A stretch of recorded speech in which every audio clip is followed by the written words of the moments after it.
Agosto 17, Neemias 12, verso 27 a 13, verso 31. Para a dedicação do novo muro de Jerusalém, pediu-se que os levitas de toda a terra viessem a Jerusalém para auxiliar nas cerimônias. Deviam participar dessa ocasião alegre com cânticos de ação de graças e com música de símbolos, harpas e liras. Os cantores foram reunidos da região ao redor de Jerusalém e dos povoados dos netofatitas. Também vieram de Bet-Gilgal e das regiões rurais próximas de Geba e de Asmevete, pois os cantores haviam construído seus próprios povoados ao redor de Jerusalém. Primeiro, os sacerdotes e os levitas purificaram a si mesmos. Depois, purificaram o povo, as portas e o muro. Eu conduzi os líderes de Judá até o alto do muro e organizei 2 grandes coros. Um dos coros foi para o sul, pelo alto do muro, até a porta do esterco. Osaías e metade dos líderes de Judá seguiram o coro, junto com Azarias, Esdras, Mesulão, Judá, Benjamim, Semaías e Jeremias. Depois deles vinham alguns sacerdotes que tocavam trombetas: Zacarias, filho de Jonatas, filho de Semaías, filho de Matanias, filho de Micaías, filho de Zacur, descendente de Asaf. Os companheiros de Zacarias eram Semaías, Azarel, Milalai, Zelalai, Maai, Natrael, Judá e Anani. Eles tocavam os instrumentos musicais prescritos por Davi, homem de Deus. O escriba Esdras ia à frente deles. Quando chegaram à porta da fonte, foram em frente e subiram pelos degraus que levavam até a cidade de Davi.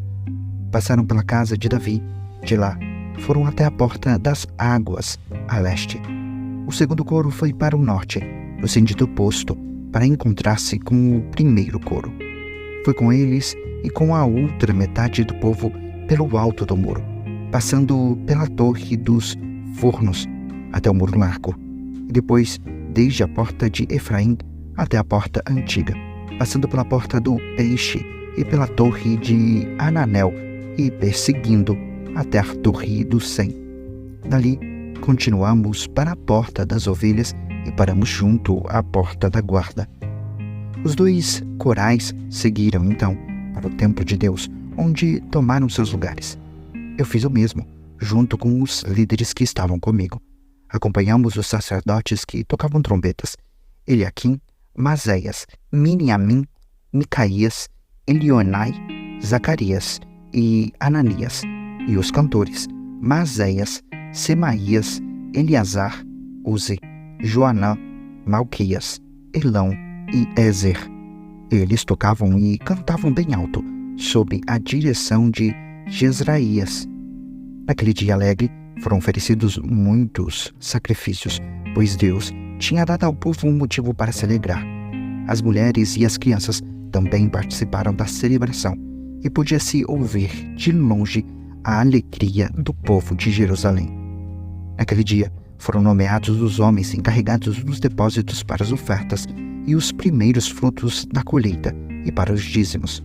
Eram responsáveis por recolher dos campos fora das cidades as porções exigidas pela lei para os sacerdotes e os levitas, pois todo o povo estava alegre com os sacerdotes e os levitas e com seu trabalho. Tanto eles como os cantores e os guardas das portas realizavam o serviço de seu Deus e o serviço de purificação, conforme Davi e seu filho Salomão haviam ordenado. O costume de ter regentes do coro para dirigir os hinos de louvor e de ação de graças a Deus havia começado muito tempo antes, nos dias de Davi e Asaf. Por isso, agora, nos dias de Zorobabel e de Neemias, todo o Israel trazia uma provisão diária de alimentos para os cantores, os guardas das portas e os levitas.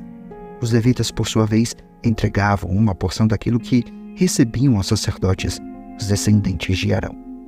Naquele mesmo dia, enquanto o livro de Moisés era lido para o povo, encontrou-se escrito nele que jamais se deveria permitir que amonitas ou moabitas fizessem parte da comunidade de Deus, pois não tinham dado aos israelitas alimento e água no deserto. Em vez disso, tinham contratado Balaão para amaldiçoá-los.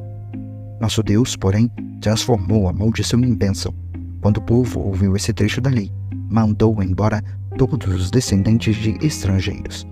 Antes disso, o sacerdote Eliasibe havia sido nomeado para supervisionar os depósitos no templo de nosso Deus. Ele era parente de Tobias e tinha colocado à disposição dele uma grande sala junto ao templo. Anteriormente, esse lugar era usado para armazenar as ofertas de cereal, o incenso, diversos utensílios do templo e os dízimos dos cereais, do vinho novo e do azeite, prescritos para os levitas, os cantores e os guardas das portas, e também as ofertas para os sacerdotes. Nesse tempo, eu não estava em Jerusalém, pois tinha voltado a Artaxerxes, rei da Babilônia, no 32º ano de seu reinado. Mais tarde, porém, pedi sua permissão para regressar. Quando cheguei a Jerusalém, soube da maldade que Eliasibe havia feito ao providenciar para Tobias uma sala nos pátios do templo de Deus.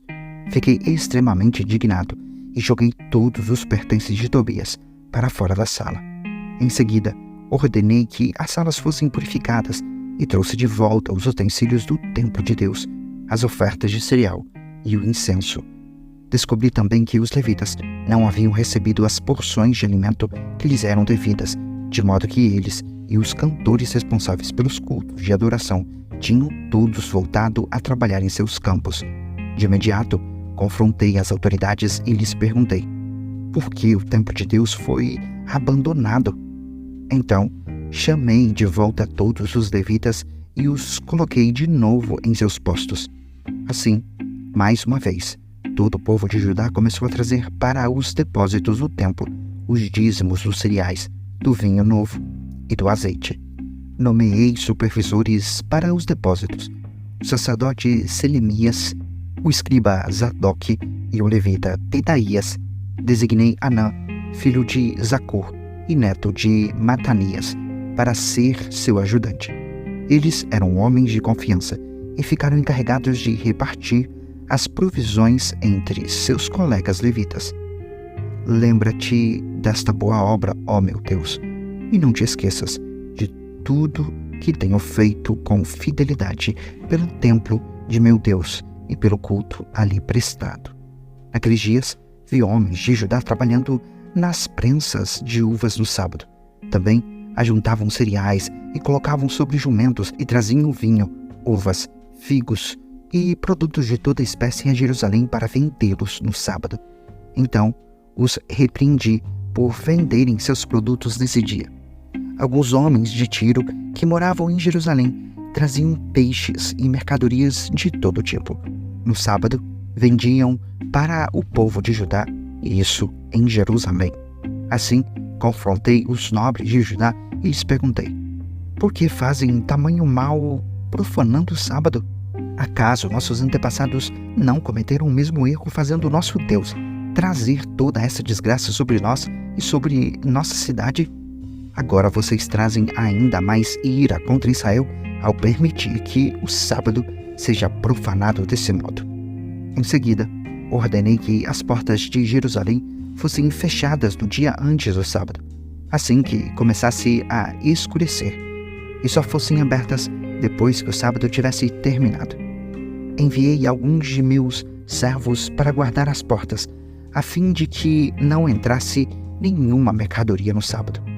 Os comerciantes e vendedores de vários produtos acamparam do lado de fora de Jerusalém 1 ou 2 vezes, mas falei duramente com eles: o que fazem aqui, acampados ao redor do muro? Se fizerem isso de novo, mandarei prendê-los. E essa foi a última vez que vieram no sábado. Então, ordenei que os levitas se purificassem e guardassem as portas, para manter o sábado como um dia sagrado.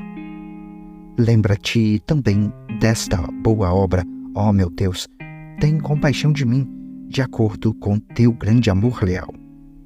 Nessa mesma época, vi que alguns homens de Judá haviam se casado com mulheres de Asdod, de Amon e de Moabe. Além disso, a metade de seus filhos falava a língua de Asdod ou de algum outro povo, mas não sabia falar a língua de Judá. Por isso, confrontei esses homens e invoquei maldições sobre eles. Bati em alguns deles e arranquei seus cabelos. Também os fiz jurar em nome de Deus que não permitiriam que suas filhas se casassem com os filhos dos povos da terra, nem que as filhas deles se casassem com seus filhos ou com eles mesmos. Não foi exatamente isso que levou Salomão, rei de Israel, a pecar? Perguntei-lhes. Não havia nenhum rei igual a ele entre as nações, e Deus o amou e o fez rei sobre todo Israel. Até mesmo ele, porém, foi levado a pecar por suas esposas estrangeiras. Como puderam, ao menos, pensar em cometer essa grande maldade e serem fiéis a Deus, casando com mulheres estrangeiras? Um dos filhos de Joiada, filho do sumo sacerdote Eliasibe, havia se casado com uma filha de Sambalate, o Horonita. Por isso, o expulsei de minha presença. Lembra-te deles, ó meu Deus, pois profanaram o sacerdócio e a aliança dos sacerdotes e dos levitas. Assim, eliminei tudo que era estrangeiro e designei tarefas específicas para os sacerdotes e os levitas. Também me certifiquei de que a provisão de lenha para o altar e os primeiros frutos da colheita fossem trazidos nas datas estabelecidas. Lembra-te disso em meu favor, ó meu Deus. 1 Coríntios 11, versos 1 a 16. Sejam meus imitadores, como eu sou imitador de Cristo. Eu os elogio porque vocês sempre têm se lembrado de mim e têm seguido os ensinamentos que lhes transmiti. Mas quero que saibam de uma coisa. O cabeça de todo homem é Cristo, o cabeça da mulher é o homem, e o cabeça de Cristo é Deus. O homem desonra a sua cabeça se a cobre para orar ou profetizar, mas a mulher desonra a sua cabeça se ora ou profetiza sem cobri-la, pois é como se tivesse raspado a cabeça. Se ela se recusa a cobrir a cabeça, deve também cortar todo o cabelo. Mas, uma vez que é vergonhoso a mulher cortar o cabelo ou raspar a cabeça, deve cobri-la. O homem não deve cobrir a cabeça, pois ele foi criado à imagem de Deus e reflete a glória de Deus.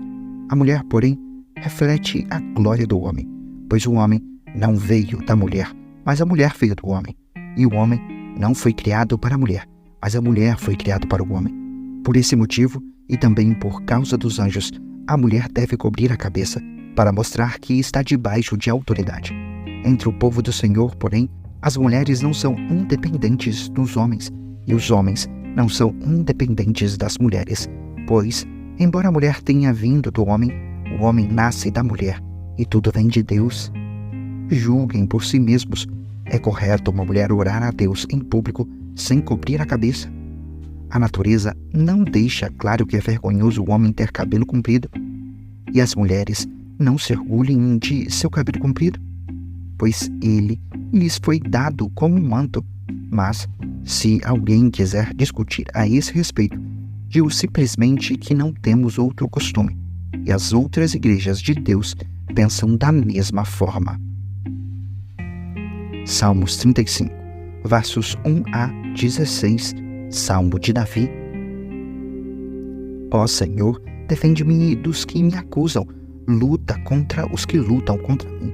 Põe tua armadura e toma teu escudo. Prepara-te para a batalha e vem me socorrer. Levanta tua lança e teu dardo contra aqueles que me perseguem, que eu te ouça dizer, eu lhe darei vitória. Sejam derrotados e humilhados os que procuram me matar. Recuem envergonhados os que planejam me prejudicar. Sopra-os para longe, como palha ao vento, e que o anjo do Senhor o disperse. Torna o caminho deles escuro e escorregadio, e que o anjo do Senhor os persiga. Não lhes fiz mal algum, mas eles me preparam uma armadilha. Sem motivo, abriram uma cova para me pegar. Portanto, que venha sobre eles destruição repentina. Sejam pegos na armadilha que me prepararam. Sejam destruídos na cova que abriram para mim. Então me alegrarei no Senhor. Exultarei, porque Ele me salva. Eu o louvarei com todos os ossos de meu corpo. Senhor, quem se compara a ti? Quem, além de ti, resgata o indefeso das mãos do forte? Quem protege o pobre e o humilha daqueles que os exploram? Testemunhas maldosas depõem contra mim e me acusam de crimes que não cometi. Pagam-me o bem com o mal. Estou desesperado. Quando eles ficavam doentes, eu lamentava, humilhava-me com jejuns por eles. Mas minhas orações não eram respondidas, como se fossem meus amigos ou familiares. Eu me entristecia, como se lamentasse por minha própria mãe. Mas agora, em minha aflição, eles se alegram, triunfantes, juntam-se contra mim. Pessoas que nem conheço me atacam, agridem-me sem cessar, zombam de mim e me insultam, rosnam e me mostram os dentes. Provérbios 21, versos 17 e 18. Quem ama os prazeres ficará pobre. Quem ama o vinho e o luxo nunca enriquecerá. Os perversos são castigados em lugar dos justos, e os desleais em lugar dos honestos.